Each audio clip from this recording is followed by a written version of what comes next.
Buenas tardes a todos los presentes. Desde la unidad de graduados les queremos agradecer que hoy en día nos estén acompañando. Y bueno, vamos a dar formalmente comienzo entonces al segundo bloque del taller de Derecho Procesal, que bueno, hoy en día ¿sí? Arranca esta segunda parte, que es la referida al Derecho Procesal Penal. Este nuevo bloque del taller va a estar coordinado por los doctores Federico Bacher y Germán Veratapia, que se encuentran presentes en la sala, así que también les queremos agradecer la presencia a ellos. Y hoy como expositor, como disertante, nos acompañará el doctor Simón Isaías Serrano, quien es graduado de nuestra casa de estudios, abogado de la matrícula y a su vez también coordinador del Foro de Derecho Procesal Penal de la Unidad de Graduados. Por supuesto también agradecerle a Simón por haberse tomado su tiempo y por brindarnos también esta oportunidad de escucharlo. Referidas todas estas cuestiones, sí les vamos a avisar a todos los participantes que en primer lugar se les va a, una vez que esté ya por culminar el taller, mediante el chat, un link, ¿sí? Que es el link de asistencia, que deberán completar para poder cumplimentar con el 75% de la asistencia. Recuerden que este taller consta de 16 clases, y para que se le pueda emitir el certificado desde la unidad de graduados, se necesitan sí o sí la asistencia como mínimo a 12 clases. Bueno, sin más, agradecerles nuevamente, y le doy la palabra al flamante expositor, el doctor Simón Serrano. Muchas gracias. Bueno, Sofi, colegas, bienvenidos, buenas tardes. Gracias primero que nada a la unidad de graduados por la oportunidad y a todos ustedes por estar hoy aquí presentes. La idea de este ciclo de 3 clases de Derecho Procesal Penal es dar un buen panorama sobre lo que es el ejercicio profesional en el fuero penal dentro de la provincia de Buenos Aires.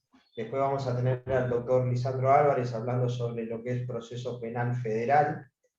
Y bueno, como primer medida, esta primera clase, a mi cargo, la idea era dar un panorama general sobre lo que es el ejercicio profesional para los abogados particulares, quienes trabajan o quieren pretender iniciar a trabajar en este fuero, que por las consultas que veo a diario y por las charlas que tengo con los colegas, sobre todo para nosotros los jóvenes, parecería como tenérsele un temor o un respeto mucho mayor a lo que es el ejercicio profesional en otros fueros, y bueno, sinceramente la idea es que ese miedo se vaya perdiendo y que todos nos animemos a con responsabilidad ejercer la profesión en el fuero que más nos guste y más nos apasione, ¿sí? Así que particularmente me interesaría comenzar, y permiso, voy a compartir un PowerPoint sobre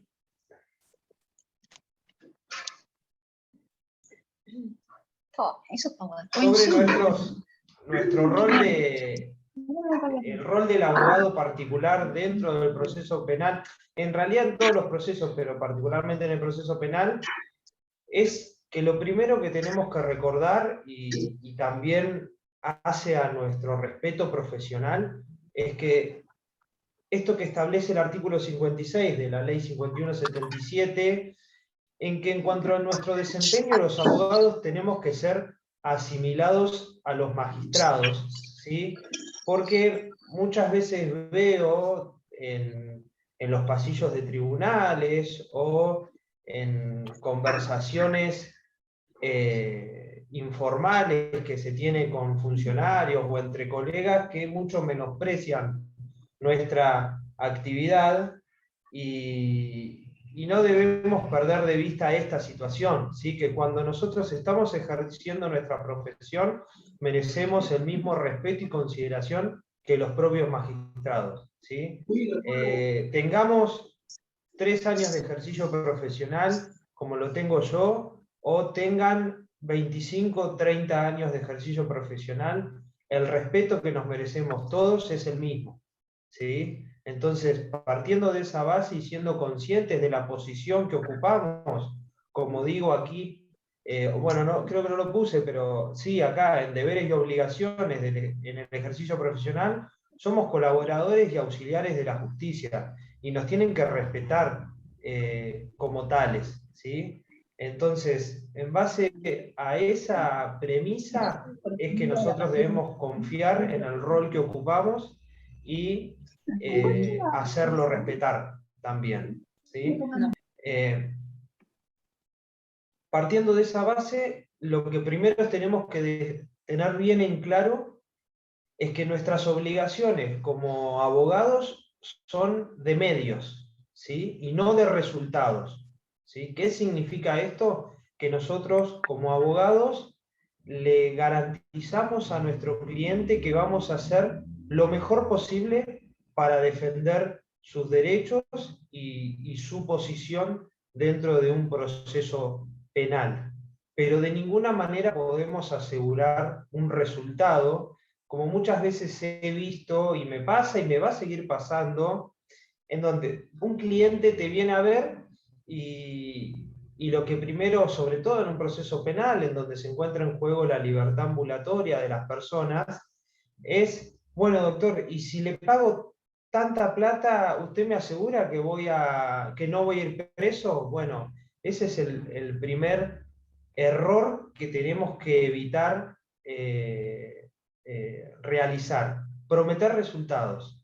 O sea, no prometan resultados, porque no es nuestro deber prometer resultados y porque es materialmente imposible hacerlo, porque por más que yo considere que el caso y el derecho me apoya, no deja de resolver un tercero, y si ese tercero no lo ve de la misma manera que yo, ya sea el fiscal o el juez de garantías o en la instancia de juicio, nos podemos meter en serios problemas.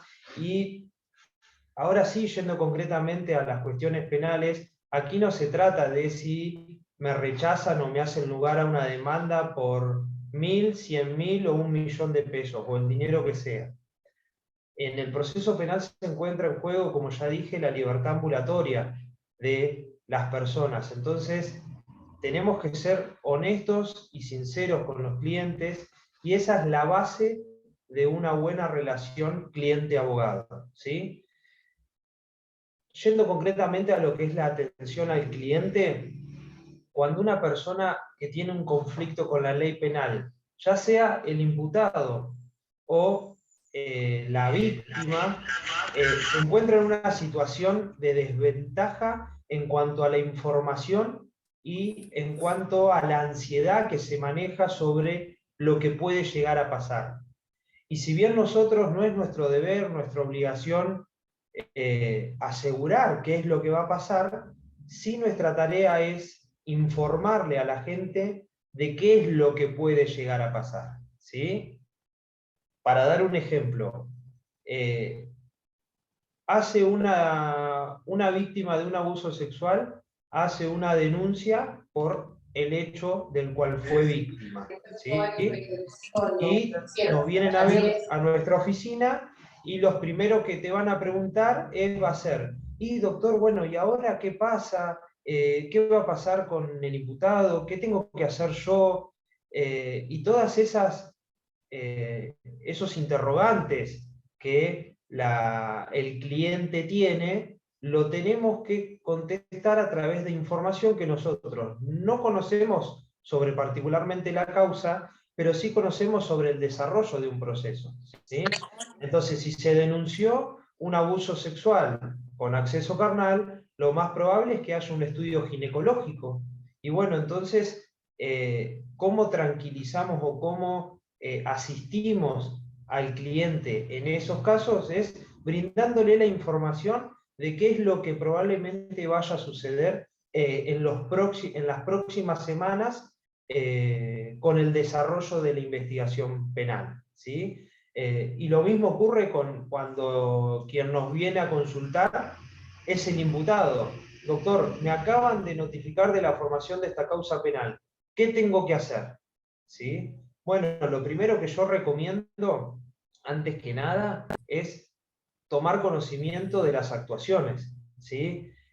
Nosotros no podemos hacer un diagnóstico o una evaluación jurídica de la situación de una persona sin ver la causa. ¿Sí? Yo he visto muchas veces que colegas dan opiniones o toman causas sin siquiera antes verla al expediente. Y eso es muy grave porque nosotros, a ver, esto es como, no sé, que un mecánico te agarre el auto sin saber que tiene roto y te diga, sí, quédate tranquilo que yo te lo arreglo por tanta plata.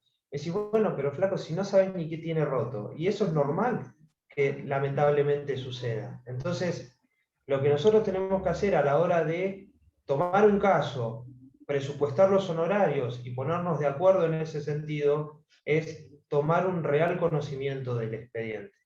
¿Cómo tomamos conocimiento de un expediente? El propio artículo 57 de la Ley de Ejercicio Profesional nos autoriza a compulsar y examinar actuaciones judiciales y administrativas con la mera exhibición de la credencial profesional. Esto lamentablemente en muchas dependencias lo vienen restringiendo injustificadamente, porque más allá del criterio particular que tenga cada titular, ya sea de una fiscalía o de un juzgado de instrucción en lo que es proceso federal, no pueden restringir el derecho de un abogado a examinar la causa. ¿Sí? Entonces, de todas maneras, sé que muchas fiscalías nos exigen una presentación por escrito, sobre todo ahora con la existencia de la investigación penal preparatoria digital, y lo que debemos hacer es solicitar a través del portal de notificaciones un acceso por 24 horas, ¿sí? Ya sea que nos consulta la víctima o que nos consulte el imputado, la Fiscalía tiene la posibilidad de otorgarnos este acceso, que en principio nos permitiría tomar vista de toda la causa, ¿sí? Entonces, una vez que tomemos la causa, podemos o hacernos designar como abogado defensor, si quien nos consulte es el imputado, o presentarnos como particular damnificado si quien nos consulta es la víctima. Entonces, primero hablemos de la designación como defensor. ¿Quién tiene derecho a designar a un abogado defensor? Toda persona sospechada por la presunta comisión de un delito, ¿sí? Todos sabemos que una vez que tomamos conocimiento de la existencia de una causa penal en la que podamos llegar a tener responsabilidad, todavía no se nos formuló una imputación concreta en nuestra contra, pero tenemos derecho a que un abogado, ya sea oficial o particular, defienda nuestros intereses. Entonces, desde el primer momento en que pueda existir una responsabilidad penal de una persona dentro de una investigación, es que tiene derecho a designar a un abogado defensor. ¿Cómo podemos hacerlo?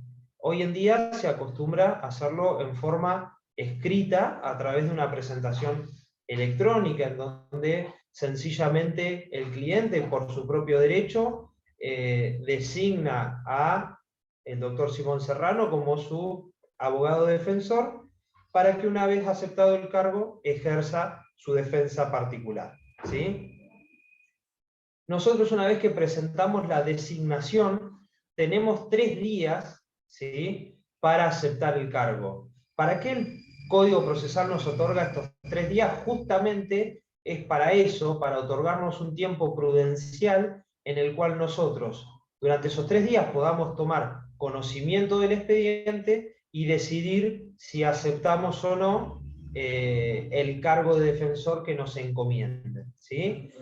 Por lo general, cuando ya presentamos la designación, es porque atrás de eso aceptamos el cargo que nos proponen. Pero, sobre todo en la justicia federal, en donde el acceso a las causas es mucho más restringido, se suele utilizar la designación para justificar que el abogado pueda tomar vista completa del expediente, porque es un derecho del abogado conocer en qué lío se está metiendo, ¿no? Así que ese es el procedimiento comúnmente utilizado. Y otro puede ser en forma oral, por ejemplo, cuando nos vienen a ver ya el imputado convocado a prestar declaración, y en el mismo acto de la audiencia el fiscal le va a hacer saber que por ley interviene una defensoría oficial, pero que tiene el derecho a ser asistido por un abogado de su confianza, y en ese mismo acto te designan y aceptas el cargo, ¿sí? Entonces, ¿cómo podemos aceptar el cargo? Por cualquier medio, ya sea en forma oral, en ese momento, o por escrito.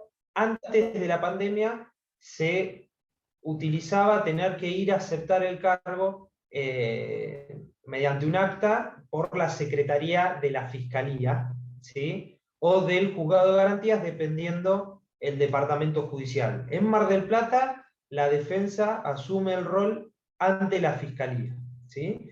Ahora, con la pandemia, y teniendo todos firma certificada, ¿sí?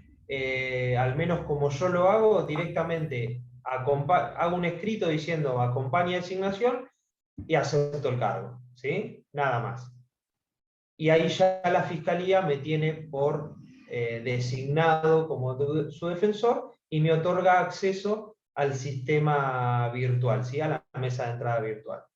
¿Cuáles son mis obligaciones tributarias, digamos? Es el pago del bono ley, el bono verde, el famoso bono verde, y el anticipo previsional, ¿sí? Esas son las dos exigencias formales que me pueden llegar a exigir desde la Fiscalía cuando yo acepto el cargo, ¿sí? ¿Qué es lo más importante en esta situación cuando yo acepto el cargo? Son los derechos que tengo como defensor de una persona, ¿sí? A participar de la producción de la prueba, a que se me notifiquen de todas las diligencias que se ordenen producir, a ofrecer prueba de descargo y demás, pero lo más importante, por supuesto, a recurrir resoluciones adversas y demás, pero lo más importante son las obligaciones que nosotros como abogados asumimos cuando aceptamos ese cargo. Porque, volviendo a la diapositiva anterior, debemos recordar que uno de los principales deberes y obligaciones que tiene todo abogado en el ejercicio profesional, sea cual sea el fuero, pero por sobre todas las cosas, dentro de un proceso penal, es no abandonar los juicios mientras dure el patrocinio. ¿Qué significa esto? ¿Y por qué lo he visto lamentablemente a menudo? Es que yo agarro una causa, ¿verdad? Me presento en la audiencia de típico caso de flagrancia. Doctor, detuvieron a mi hijo en un intento de robo. Bueno, como todos sabemos, una vez que una persona está prendida, a las 24 o 48 horas dentro de un proceso de flagrancia, pero por imperativo de la Constitución Provincial, a las 24 horas se le debe recibir declaración, la famosa indagatoria, o dentro de la provincia de Buenos Aires, la declaración a tenor del artículo 308. Voy a ver la causa, le paso, que es lo que yo hago, por ejemplo, un honorario mínimo por esa intervención, miro la causa y después nos volveremos a sentar a hablar, de acuerdo a la realidad del expediente, sobre los honorarios finales para ejercer toda la defensa del imputado, ¿sí? En el marco de la audiencia indagatoria, mi cliente, por ejemplo, se niega a declarar y yo en ese mismo acto solicito la excarcelación del imputado, ¿sí? El juez de garantías se le va a formar el incidente correspondiente y tiene 5 días para resolver. El juez de garantías me deniega la excarcelación, ¿sí? Al día siguiente el juez me resuelve y me deniega la excarcelación. yo tengo 48 horas para apelar. A todo esto, yo todavía no arreglé los honorarios totales por seguir defendiendo a mi cliente. ¿Qué hago como abogado? Renuncio al cargo de defensor. ¿Sí? Eso no se puede hacer. De ninguna manera, existiendo un compromiso procesal y legal como es un término para recurrir a una resolución completamente adversa a los intereses del imputado, puedo abandonar su representación técnica. ¿Sí? Entonces, no arreglé los honorarios, no hubieses aceptado el cargo. ¿Sí? Hacer el recurso que corresponda, que cumplí con tus obligaciones procesales, representando de la mejor manera los intereses del cliente, y después sí, por supuesto, tenés el derecho a no seguir interviniendo en una causa en donde, por ejemplo, no arreglaste los honorarios. De ninguna manera podemos dejar en una situación de indefensión a nuestro cliente porque no arreglé los honorarios. ¿Sí? Entonces, más allá de que siempre el imputado dentro de un proceso penal tendrá como respaldo la representación de una defensoría oficial, nosotros como abogados tenemos la obligación de representarlo de la mejor manera posible, independientemente de las complicaciones que tengamos, ya sea por cuestiones personales o por cuestiones de honorarios. ¿Sí? Entonces, ¿cuál es la importancia de la aceptación de cargo? De que una vez que aceptás el cargo, todos los plazos legales o todas las obligaciones procesales que comiencen a correr, no las podemos abandonar de un día para el otro porque no nos pagan. ¿Sí? Entonces, siempre a la hora de aceptar ejercer la defensa técnica de una persona, tenemos que prever todas estas circunstancias. ¿Sí? Bueno, ¿qué sucede cuando... ¿Perdón? Sí. Discúlpame, no se te está pasando las diapositivas del Power. Te avisé por privado, pero veo que no A viste el ver. mensaje. Nos quedamos en la primera diapositiva, en la que dice el rol del abogado particular. A ver, vuelvo a poner.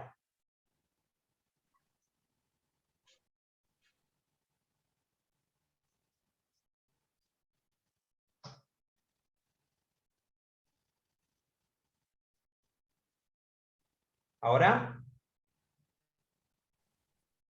No, seguimos en la primera.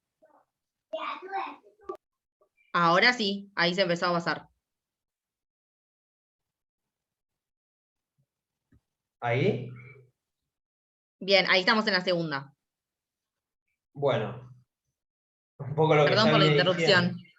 No, gracias, Sofi, gracias porque no me había dado cuenta.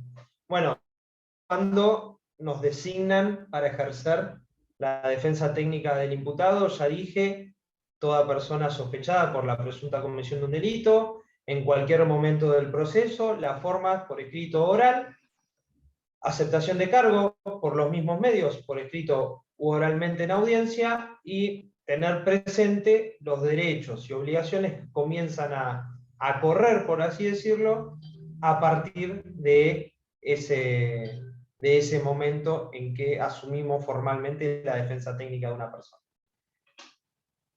Constitución como particular damnificado, ¿sí? Lo mismo, un criterio amplio, toda persona ofendida por la comisión de un delito, ¿sí? En este caso, sí la presentación como particular damnificado es por escrito, ¿sí? Ya sea en forma personal, por la propia víctima, o a través de carta poder o poder, puede ser un poder especial o poder general con facultades especiales. Y esto es importante para los que suelen tener poderes generales para el ejercicio para la representación en procesos civiles, no nos sirve para ejercer el rol de particular damnificado de nuestro cliente. ¿Sí? Tiene que ser un mandato especial. ¿Cuáles son los requisitos? Bueno, lo mismo, bono y anticipo, y además el pago de la tasa de justicia, que actualmente es de 718 pesos. ¿Sí? ¿Quién resuelve esta petición? El juez de garantías, y su denegatoria es apelable. ¿Sí? ¿Hasta cuándo podemos constituirnos como particulares damnificados? Es hasta 30 días antes de la fecha de debate, sin que ello implique o permita retrotraer instancias ya superadas. Por ejemplo, el ofrecimiento de prueba, ¿sí? Esto se modificó en el último tiempo a través de la Ley de Víctimas de la Provincia de Buenos Aires, en donde antes el Código Procesal permitía constituirse como tal, hasta la etapa intermedia, ¿sí? Una vez que la defensa presentaba la oposición a la elevación de la causa a juicio, técnicamente no se podía o no se encontraba legitimada la víctima para constituirse como particular damnificado. La jurisprudencia ya había comenzado a resolver en lo contrario, ¿sí? De que no había ninguna causal o fundamento para denegar la constitución como querellante en la instancia de juicio, pero por supuesto que de ninguna manera eso va a permitir retrotraer instancias ya superadas, ¿no? Por ejemplo, repito, si yo me constituyo como particular damnificado 2 meses antes de la fecha de juicio, juicio que venimos esperando hace un año, no puedo pretender ofrecer nueva prueba y, por ejemplo, generar la demora en la realización del debate, ¿sí? ¿Cuáles son los derechos y facultades Perdón, de la doctor. víctima? Doctor, Sí. le quedó congelado el power, quedamos en la segunda filmina, así que quizás lo tenga que hacer correr manualmente. A ver. Ahí ya Simón está en la Constitución como particular damnificado. Ahora sí. Yo no te quería estar interrumpiendo todo el tiempo. No, gracias Ivana por interrumpir. Bueno, ¿cuáles son los derechos de lo que muchas veces nos preguntan las víctimas cuando nos vienen a ver? Y doctor, ¿podemos pedir la detención del imputado? La respuesta es que no, ¿sí? Autónomamente, el particular damnificado no se encuentra legitimado para pedir medidas de coerción, ¿sí? Entonces, ¿qué tenemos que hacer para que se pueda impulsar un pedido de detención? Es directamente pedírselo al Ministerio Público Fiscal, ¿sí? Señor fiscal, por todos estos fundamentos le solicito que usted pida una orden de detención contra el imputado, ¿sí? Esto está bueno saberlo y aclarárselo a los clientes para que no crean que, bueno, al final no podemos hacer nada. Y bueno, son las reglas del juego, son las reglas del proceso penal. El único habilitado a pedir medidas de coerción es el Ministerio Público Fiscal, ¿sí? Y después, por supuesto, el particular damnificado puede participar de la producción de la prueba, interrogar los testigos, solicitar medidas cautelares en carácter real, ¿sí? Por ejemplo, para la reparación del daño, pero no puede pedir autónomamente medidas de coerción, ¿sí? ¿Alguna duda sobre esto? ¿Sobre constitución como defensor, constitución como particular damnificado? ¿Alguna pregunta, Sí, duda, consulta? yo tengo una pregunta. Sí. Yo quería saber cuánto tiempo tiene el juez de garantías como facultad para demorar formalizar esa constitución como particular damnificado, para otorgarla o denegarla. Mirá, la verdad que creo que no lo dice el Código Procesal, por lo tanto debe ser el plazo genérico de 5 días. Pero no puede ir mucho más que eso. ¿Cuánto va a tardar para constituirse como particular damnificado? Nunca me pasó, Bien. sinceramente, Valeria, nunca me pasó tener que quejarme porque no me resolvían ser particular damnificado. No sé si te Claro, ha yo pasado. pregunto, sí, por eso pregunto, porque casualmente hice una constitución como particular damnificado los primeros días de mayo y es el día de hoy que todavía no me han notificado ni por sí ni por no, y obviamente no tengo acceso a la causa. No, y tendrías que reclamarlo en el juzgado de garantías. es raro que tarden tanto. Porque en definitiva la resolución es un prohibido simple, o sea, o me lo otorgás o no me lo otorgás. Y lo único que tengo que probar es esto, ser particular ofendido por el delito y acompañar bono, anticipo y tasa de justicia, nada más. Listo, gracias, Doc. Pero consultarlo, Valeria, consultarlo el juego de garantías porque es raro que estén tardando tanto, ¿sí? Discúlpame, Simón, Excelente, yo también gracias. tengo una pregunta para hacerte. Sí, Jorgelina. Gracias. Recién decías que si uno quiere pedirle algo, se lo pide al Ministerio Público Fiscal. Pero el particular damnificado también, ¿cuánto derecho tiene de pedir? Porque a mí me pasó una causa que me calificaron por debajo del delito, digamos. O sea, yo tengo un delito que si le ponen el agravado por el vínculo, ya no sería escarcelable. Y no le pusieron el agravado. Entonces la persona pidió la exhibición de prisión y se la dieron, el imputado. Vos estás hablando entonces de la calificación legal del hecho. Sí. Bueno, en ese sentido, tenés todo el derecho a pedir una calificación legal agravada, ¿sí? Lo que primero tenemos que hacer, tanto como abogados, como exigirle lo mismo al Ministerio Público, es que definamos el objeto procesal, ¿sí? Sí, bueno, señor fiscal, ¿qué es lo que estamos investigando acá? ¿Sí? Si estamos investigando este abuso sexual, en donde por el vínculo entre las partes se encuentra agravado, la calificación legal es esta, no otra.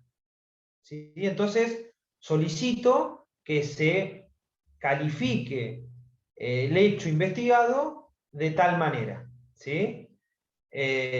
Lo que pasa es que si el fiscal no acepta o no adopta esa calificación legal, al tratarse de una cuestión de que no te genere un agravio irreparable, ¿por qué? Porque como todos sabemos, por el principio de iura no vicuria, muchos autores sostienen que y sobre todo si vos lo venís planteando, que la calificación legal no integra el principio de congruencia. Entonces, en la medida que el hecho encuadre dentro el hecho que se le imputa, ¿no? Encuadre dentro de las previsiones de la calificación legal y no genere ninguna sorpresa a la defensa, eventualmente en el día de mañana vos podrías, ¿sí? Acusar en el debate por esa calificación legal. Por supuesto te perjudica a la hora de medidas cautelares, también se plantean medidas cautelares en cuanto a situaciones de medidas de coerción, ¿no? También genera dificultades, por ejemplo, a la hora de constituir el órgano jurisdiccional de juicio, ¿sí? Porque si vos estás diciendo que este abuso simple en realidad es agravado por el vínculo, ya no es un juez correccional el que tiene que intervenir, sino que es un tribunal criminal. Entonces ahí puede llegar a haber una complicación. Lo que puede llegar a pasar, no sé por supuesto el estado de la causa en la que vos me hablás, si me decís que presentó una exhibición de prisión, recién debe comenzar. Sí, igual ya tuvo la declaratoria del 308. Ya tuvo 308 y se le indagó por un abuso simple. Por un abuso simple.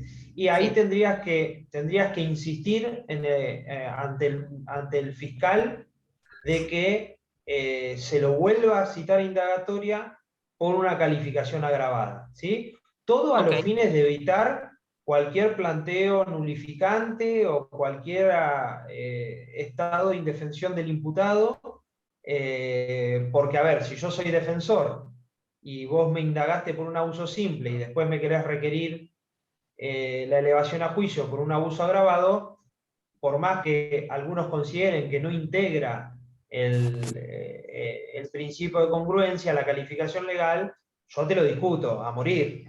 Sí, igual se negó a declarar y si fuera por agravado también se negaría, pero bueno, nada, a ver. Claro, pero bueno, te lo pregunto por porque ejemplo, también, porque caso, nos tienen que respetar como los magistrados, y eso no pasa nunca, la verdad. No, lo sé. Lo sé porque Claro, o sea. El deber ser está bastante lejos de lo que es. Sí, lamentablemente sí. Pero bueno, Jorgelina, como recomendación o consejo, anda a hablarlo con el fiscal, porque incluso en este caso te va a generar la dificultad de órgano jurisdiccional que mencioné. O sea, cuando se Sí, eleve sí, la causa a perfecto. juicio, si se eleva, te la van a elevar a un juez correccional por un abuso simple, cuando si le imputan la agravante, intervendría un tribunal criminal. Claro, sí, sí, sí, sí. Entonces, Sí, bueno, gracias. también vos podrías plantearlo desde esa perspectiva, es decir, miren, a los fines de evitar cualquier situación de nulidades, vayamos por lo más, si de última un tribunal criminal podría condenar por un delito correccional, pero no al revés. Ok, ¿Me entendés? perfecto, Entonces, perfecto. te colocan en una situación de ir a un juicio nulo, porque si vos vas Claro. a... No, o sea, no te permiten acusar por la calificación agravada. No, y después está el nebis in idem. Claro, por supuesto. Claro. Así que, Gracias. sí, pelealo. ¿Alguna pregunta más? Yo te quería preguntar algo que me quedé con una duda. Cuando decís que el particular damnificado se tiene que presentar a través de poder, o sea, sí o sí tenés que acompañar un poder, la víctima te hace como letrada para poder presentarte, ¿no es como un simple escrito cuando te presentás como abogada del imputado? No, o sea, cuando vos sos abogada del imputado, la designación y aceptación del cargo te otorga automáticamente como poder, digamos. Pasás a ser apoderado del imputado. En los casos de la víctima, vos lo podés, la víctima se puede presentar en el expediente por derecho propio, como si fuera una demanda civil, ¿sí? Siendo vos su letrado patrocinante, pero bueno, por ejemplo, cada vez que quieras pedir algo, tiene que venir tu cliente a firmarte, o sea, las mismas dificultades que tenés cuando representás una parte civil, ¿sí? En la invocación del artículo 48 dentro del fuero penal ha sido solo receptado para plazos que se vencen y solo por 48 horas. ¿Sí? Por ejemplo, me notifican una resolución que tengo 5 días para apelar, que son 5 días corridos, me notifican un viernes, se me vence el miércoles y mi cliente está de viaje. Y vuelve, bueno, ahí puedo invocar el artículo 48, pero repito, solo por 48 horas ha sido permitido dentro del proceso penal. ¿Sí? Entonces, lo mejor es, si el cliente suele viajar o no es de la misma ciudad, al igual que en todo proceso, que te otorgue un poder ante escribano o con carta poder ante escribano o ante juzgado de garantía. Perfecto, súper es claro, como, ahí lo entendí.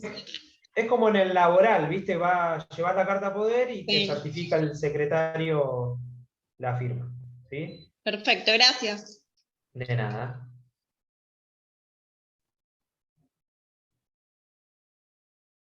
¿Alguna otra duda?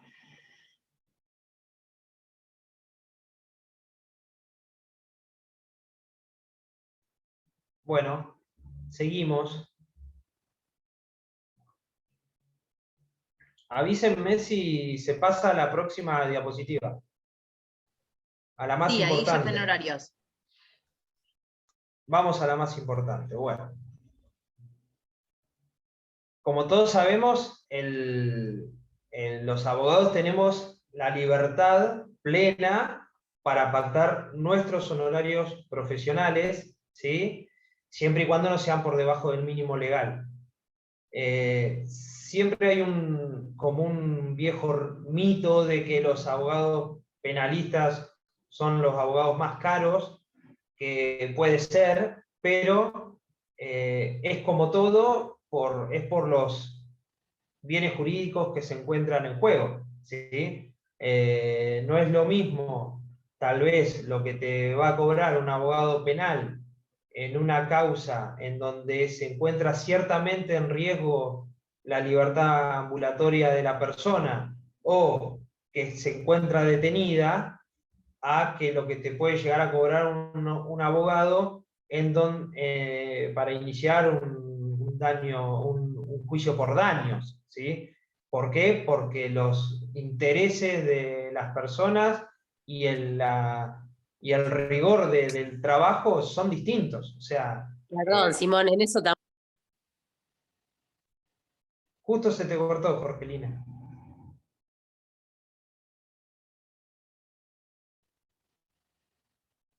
Bueno, sigo ahí, Jorgelina seguramente se puede volver a conectar.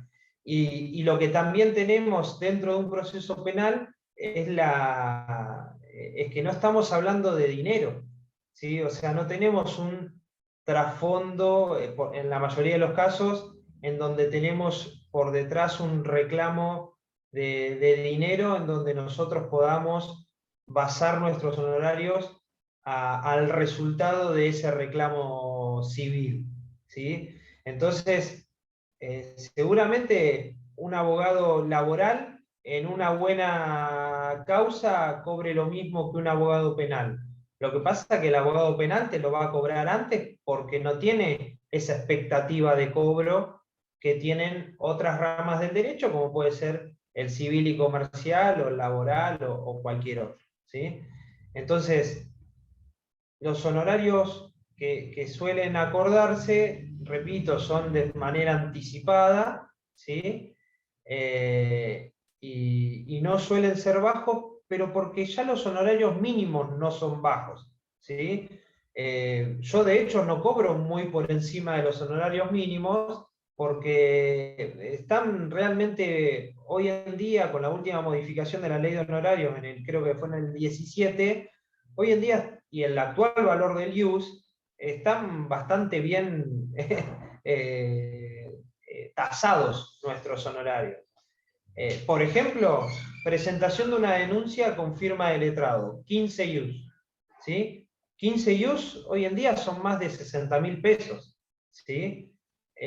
Solo por la presentación de una denuncia con nuestro patrocinio letrado. Entonces, no es un honorario bajo. le repito, yo no cobro mucho más que esto, y no creo que sea una mala remuneración por nuestro trabajo.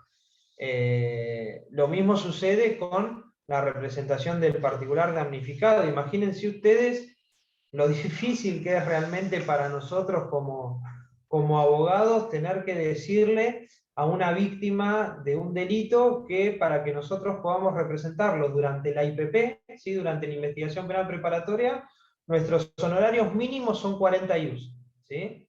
Pero bueno, es nuestro trabajo, lo tenemos que hacer valer y lo tenemos que valorar y respetar nosotros mismos. Entonces, muchas veces veo en el foro que se pregunta, ¿y cuánto puedo cobrar por esto? Bueno, esta es una base que no podemos perforar. No solo porque la ley lo prohíbe, sino porque dignifica nuestro trabajo, ¿sí? Entonces, ¿tenemos plena libertad de cobrar lo que nosotros creemos que vale nuestro trabajo? Claro que sí.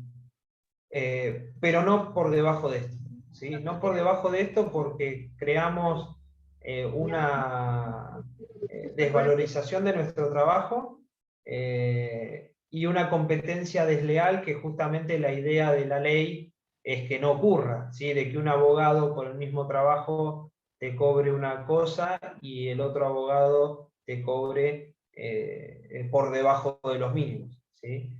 Entonces, todos entendemos que el ejercicio profesional, sobre todo durante la pandemia y en el post-pandemia, no ha sido fácil, pero tenemos que tratar de respetar a rajatabla estos honorarios mínimos, que repito, no son bajos, y creo yo que son acordes al compromiso profesional que asumimos cada vez que intervenimos dentro de un proceso penal.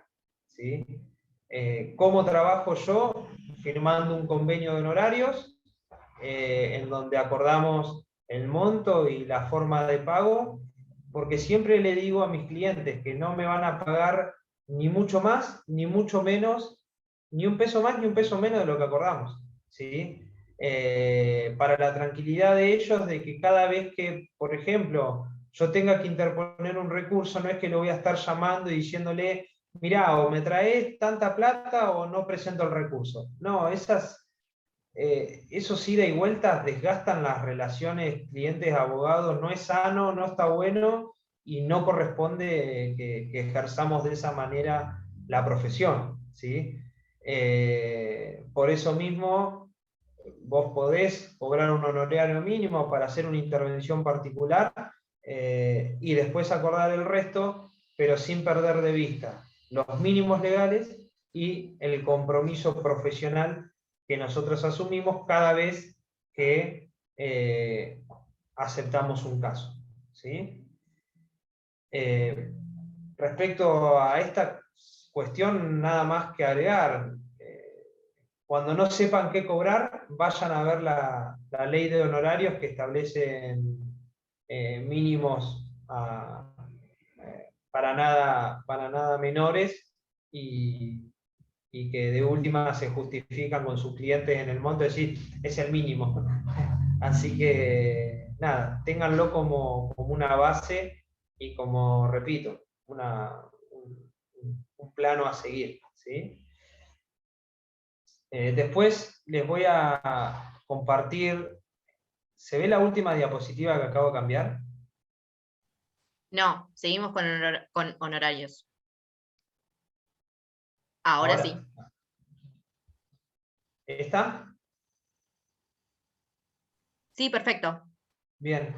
Después la voy a compartir. Es una planilla que comparto siempre en cada charla o mismo en el foro, sobre todos los datos de contacto que necesitamos los abogados que ejercemos la profesión en el fuero federal. ¿Sí? Cómo conseguir los teléfonos de las fiscalías, cómo ver los teléfonos de los juzgados, de las dependencias policiales. Bueno, ahí pongo también Ministerio Público Fiscal Federal y Policía Federal, el Servicio Penitenciario Bonaerense y Federal, las Fuerzas de Seguridad de la provincia, el Servicio Penitenciario, ¿sí? Y por último, un link de Google Drive de acceso a doctrina, que debe haber más de 50 libros entre manuales y tratados que, en formato digital, que nos permiten siempre ir a consultar por si tenemos alguna duda por una cuestión jurídica o demás. Realmente está muy bueno, tienen los manuales ahí de Terragni, Fontán Balestra, D'Alessio, códigos procesales comentados. Hay un montón de material que les puede llegar a ser útil a la hora de trabajar un caso, ¿no?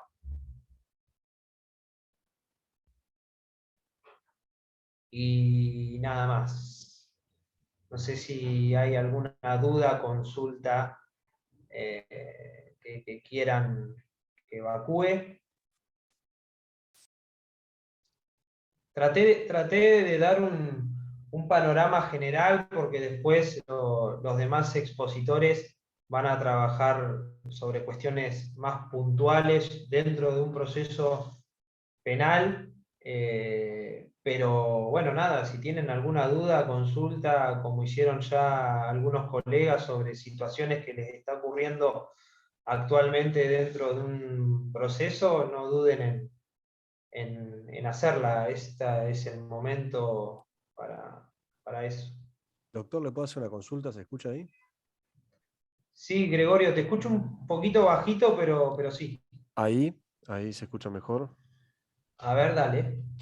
No, yo le quería preguntar si ha tenido la experiencia de que se contacte con usted algún familiar o la persona, el imputado, si está en rebeldía. usted todavía Sí.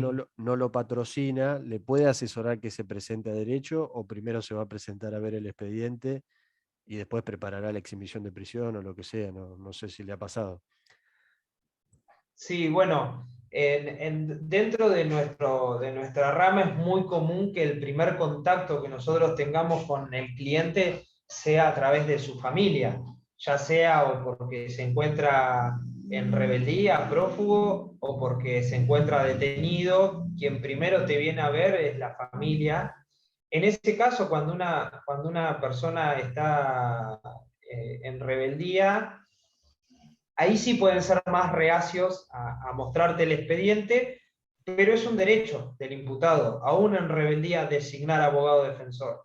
Así que imagínate mucho más poder ver el expediente para ver cuál va a ser tu consejo profesional. Presentate, no te presentes, es el momento oportuno, están dadas las condiciones para que vos te puedas presentar o no. Pero sí, en ese caso, Gregorio, quédate tranquilo que podés hasta ser designado en la provincia de Buenos Aires. Una persona en rebeldía puede designar también abogado defensor, ¿sí? Listo, muchas gracias. No, de nada. Ah, perdón, Gregorio, y acordate que para presentar una exhibición de prisión la puede presentar él mismo o a través de cualquier persona, ¿sí? Me pasó una vez que presenté también una persona, no estaba en rebeldía porque no tenía orden de detención, pero estaba a la vuelta de la esquina, entonces por las dudas guardate, ¿sí? Y la exhibición de prisión la presentó el hermano, para que te des una idea, ¿sí? Claro, está Si bien, está no, bien. otra estrategia que yo suelo utilizar y que si llega a haber algún funcionario judicial en este ámbito no me haga caso, es todo académico, no es que yo lo hago en la práctica, es tomar conocimiento de la causa a través de otro colega que ya esté interviniendo, ¿sí? O a través de la propia Defensoría Oficial, ¿sí? La Defensoría Oficial en Mar del Plata es muy buena, es muy eficiente y es muy responsable. Entonces, qué sé yo, el día de mañana te viene a ver una persona en donde hay varios detenidos y por eso te enterás que tu cliente también tiene una orden de detención en su contra y, o no, y vos decís, che, bueno, ¿qué hago? ¿Lo meto en la causa? Capaz que lo estoy haciendo yo, meter la cabeza ahí adentro, ¿qué hago? ¿Tomo conocimiento de la causa a través de un colega que ya esté presentado? O a través de la Defensoría Oficial. El típico caso en donde, no sé, en un robo de 4 personas tienen identificado a 2 y otros 2 no saben quién son. Y justo te vienen a ver el que la fiscalía aún no logró identificar. ¿Qué voy a pedir? ¿La causa? ver la causa porque Gregorio Fernández me vino a ver? Y Claro, no. no. Porque lo puedo llegar yo a darle información del expediente, ¿viste? O sea, información útil de esa tercera, de esa tercera autor, ¿viste? Entonces es un recurso que está dentro de los parámetros legales y que podemos utilizar tranquilamente. Muchas gracias. De nada.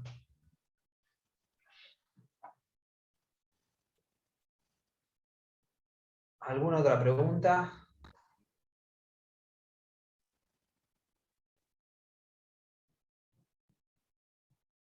Yo, doctor, Además del ¿cómo link anda? Le hago de una asistencia. consultita rápida, ¿puede ser? Sí, Ignacio. Ahí me escucha, perfecto. No, usted hablaba la comparación o cómo plantearlo con el tema de entre los colegas de respetar el mínimo, pero me pasó, o sea, un caso puntual, es decir, cómo plantearse frente al cliente cuando le dice que tiene la posibilidad de la defensoría, ¿sí? Concretamente me pasó, entré en una causa, tomo conocimiento todo federal, le paso mis honorarios, que eran acordes un poco superiores a los mínimos establecidos, y atrás me dice que no me lo puede pagar, que es entendible, y me dice que va a la defensoría. Usted en un caso similar, ¿cómo actúa? Yo recomiendo mucho la Defensoría Oficial. Siempre le digo a mis clientes, mirá, si no vas a contratar un abogado que haga penal, quédate con la Defensoría Oficial. Todos conocemos, y no lo digo en tu caso, Ignacio, o si, no, doctor, es que es mucho, y bueno, flaco, esos son los honorarios. ¿Vas a encontrar abogados que te cobren menos? Seguro. Ahora, si no, andate a la defensa oficial. Para eso está, para eso la tenés. Pero no, a ver, no permitas, Ignacio, que esa, digamos, esa situación de mirá, no te pago eso porque de última tengo la defensa oficial. Bueno, andá. Si él te vino a ver a vos, no vos a él. Si te quiere contratar, te va a contratar. Y si no te quiere contratar, porque no puede pagarlo, ahí tenés la puerta. Anda tranquilo. Gracias, doctor. Pero nada, no bajes tus honorarios porque, bueno, si no me voy a la defensa oficial. Anda, si él te vino a ver a vos. No, es que siempre está el planteo, porque uno dice, a lo mejor otro colega lo hace más barato, que sí, pasan en todas las ramas, pero en esta puntualmente uno aparte está nefiteando. No quiero decir la palabra compitiendo, pero nefitear es eso. Pero yo le digo, bueno, es tanta plata, y así como hay clientes que agarran, hay clientes como que no. O sea, yo siempre me quedo con el que me puede pagar, si no, bueno. Pero en este caso está ese planteo y me quedó picando por eso. Vos sabés que eso siempre yo se los digo a los que me vienen a ver, eso, de que si no vas a contratar un abogado penalista, que son caros, porque los honorarios mínimos ya no son bajos, quédate con la defensa oficial, porque el que te cobre por debajo de los mínimos, tarde o temprano no te va a representar bien, porque el famoso refrán, lo barato sale caro, aplica en todas las reglas de la vida. En un mecánico, en un abogado, en un electricista, todo. Entonces, sí. Y otra cosa que tal vez me olvidé de decir sobre los honorarios, es que si vos cobrás bien y te plantás en esta situación, el cliente te respeta mucho más. ¿Sí?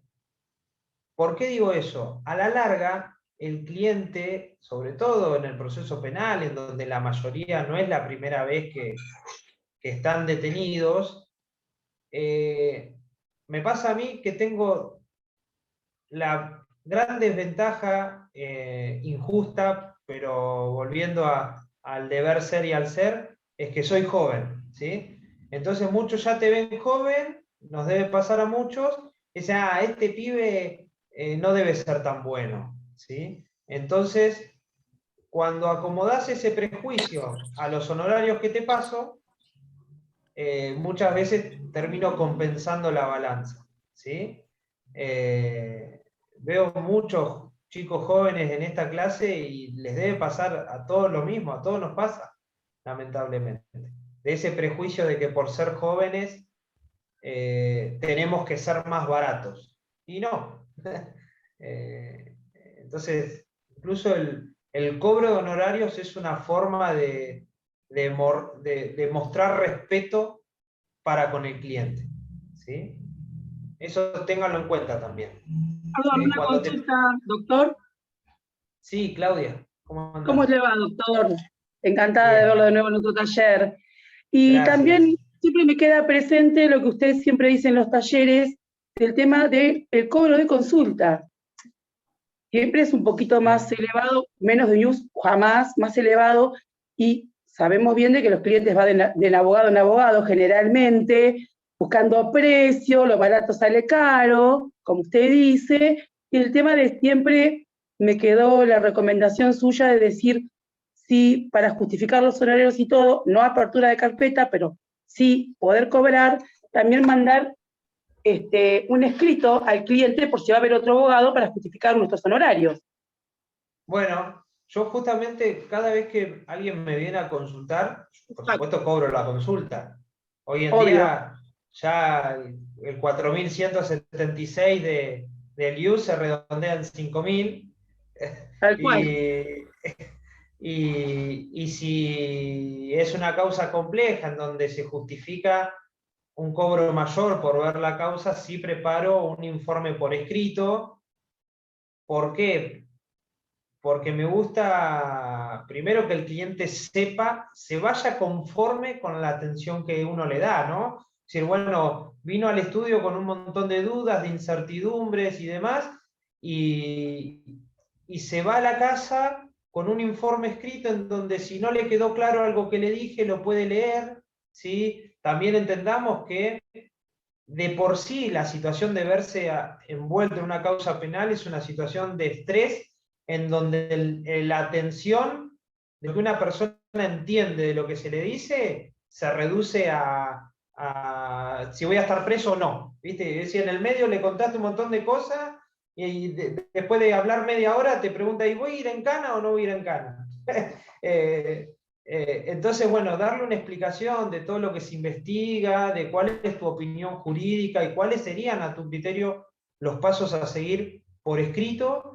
Y el presupuesto de honorarios por escrito es algo que yo utilizo mucho, porque después, cuando le cobrás, no sé, 10.000 pesos o lo que sea la consulta, que el cliente vea que, bueno, mirá, todo este análisis hice para poder llegar a darte la opinión que te doy y pasarte el honorario que te paso, ¿sí?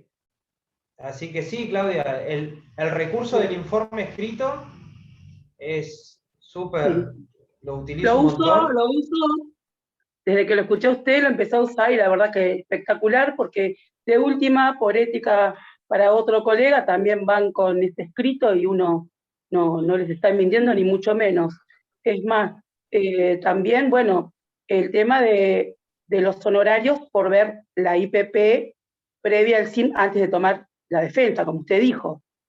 También eso es importantísimo, ¿no? Sí. Yo creo que es mejor la consulta y cobrar en principio para ver la causa, con los mínimos, como usted me dice, y después sí ver en totalidad si se toma la defensa o no y cuánto sale el total del proceso. No sé si usted está de acuerdo. ¿Sabés qué pienso yo, Claudia? Siempre, y muchas veces nos reímos acá con los chicos en la oficina o algo, si no te quiere pagar 10.000 pesos de consulta, ¿qué te hace pensar que te va a pagar 200.000 de honorario? O sea, por supuesto, no. Por supuesto, primero le cobramos para ver la IPP y después vemos. Si dice que sí, si no. No a la perdamos defensa. tiempo. Oficial, a la defensa oficial. Sí, claro. Perfecto, gracias, doctor, un gusto. No, por favor.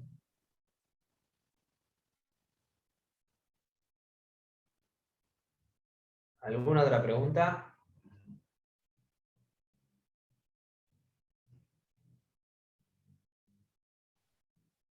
Bueno, Sofi, creo que ya estamos.